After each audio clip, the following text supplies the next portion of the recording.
प्रिय छात्रों, जैसा कि आप सब जानते हैं कि इस कोरोना महामारी की वजह से लॉकडाउन चल रहा है। पहला लॉकडाउन हमारा ख़त्म हो गया, उसके बाद दूसरा लॉकडाउन स्टार्ट हो गया। और इस महामारी से बचने के लिए, अपने आप को सुटेबल या सही तरीके से रखने के लिए सबसे पहले आप आरोग्य सेतु एप्लीकेशन है जो कि वो डाउनलोड कीजिए अपने ऐप में, मोबाइल में। सारे जितने भी प्रोसेस हैं वो कंप्लीट कीजिए। उसके बाद अपने आप को कोरोना वायरस से बचाइए। इस वायरस और महामारी को देखते हुए भारत सरकार के द्वारा, राज्य सरकार के द्वारा यह बताया गया है कि विभिन्न प्रकार के जितने भी, चाहे सीबीएसई बोर्ड हो, चाहे यूपी बोर्ड हो, चाहे माध्यमिक शिक्षा परिषद हैं, जितने भी चीज़ें हैं उनमें ये बताया गया है कि ऑनलाइन क्लासेस के माध्यम से छात्रों को अवगत कराया कि शिक्षण भी किस प्रकार हो और कैसी व्यवस्था कराई जाए। इन सब को देखते हुए आज मैं आप लोगों के लिए ऑनलाइन क्लासेस की व्यवस्था कराया हूँ। और साथ में मैं आज आपको बताऊंगा पहले लेसन का, 12th का जो पहला लेसन है वो हमारा है, इकाई पहला हमारा है ठोस अवस्था। जो हमारा पहला है इकाई, ये ठोस अवस्था, इसको इंग्लिश में बोलते हैं सॉलिड स्टेट। ठोस अवस्था, सॉलिड स्टेट। अब ठोस अवस्था होती क्या है? ठोस अवस्था की परिभाषा सबसे पहले देखेंगे। देखिए पहले ठोस अवस्था।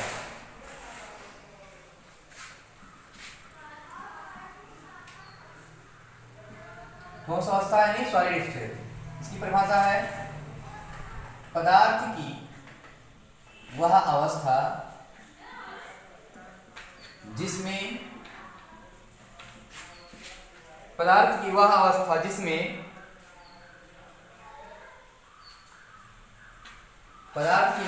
जिसमें घटक के अवयवी कण यानी अणु, परमाणु और आयन, यानी पदार्थ की वह अवस्था जिसमें घटक के अवयवी कण, अणु, परमाणु और आयन आपस में समृद्ध रूप से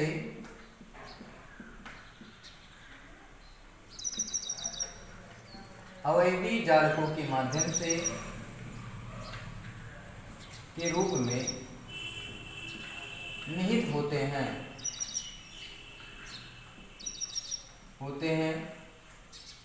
ठोस अवस्था कहलाती है।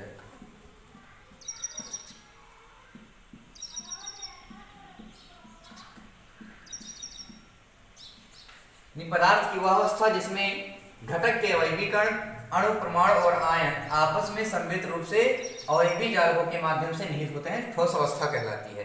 एक परिभाषा साधारण भाषा में अधिकतर छोटे क्लासों में पढ़े जाने वाले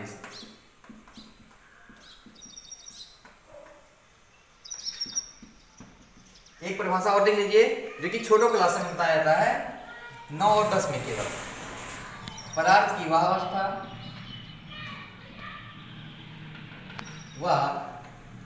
अवस्था जिसकी आकार एवं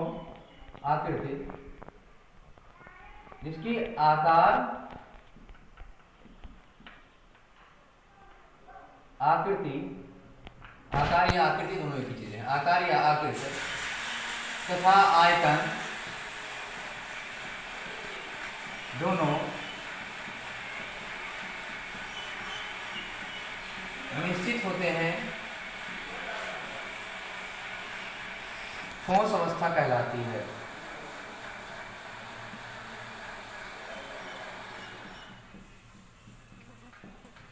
जैसे ईंट, पत्थर, लकड़ी आदि। यानी पहला वो हमारा हो गया। और ये भी आप सरल भाषा में इसको पढ़ सकते हैं जो कि छोटी क्लासों में बताया जाता है। पदार्थ की वह अवस्था जिसकी आकृति, आयतन दोनों निश्चित होते हैं, ठोस अवस्था कहते हैं, जैसे ईंट, पत्थर आदि। अब ठोस अवस्था का वर्गीकरण किस प्रकार होता है? ठोस अवस्था को कितने भागों में बांटा गया है? तो जालक बिंदु के आधार पर, जालक बिंदु के आधार पर ठोसों का वर्गीकरण।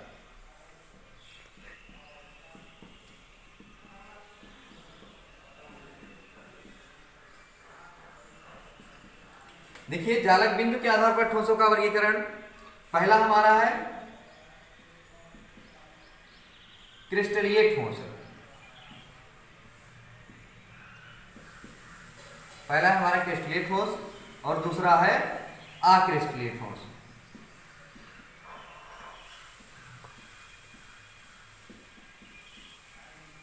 जालक बिंदु के आधार पर ठोसों का वर्गीकरण, पहला हमारा है क्रिस्टलीय ठोस और दूसरा है अक्रिस्टलीय ठोस।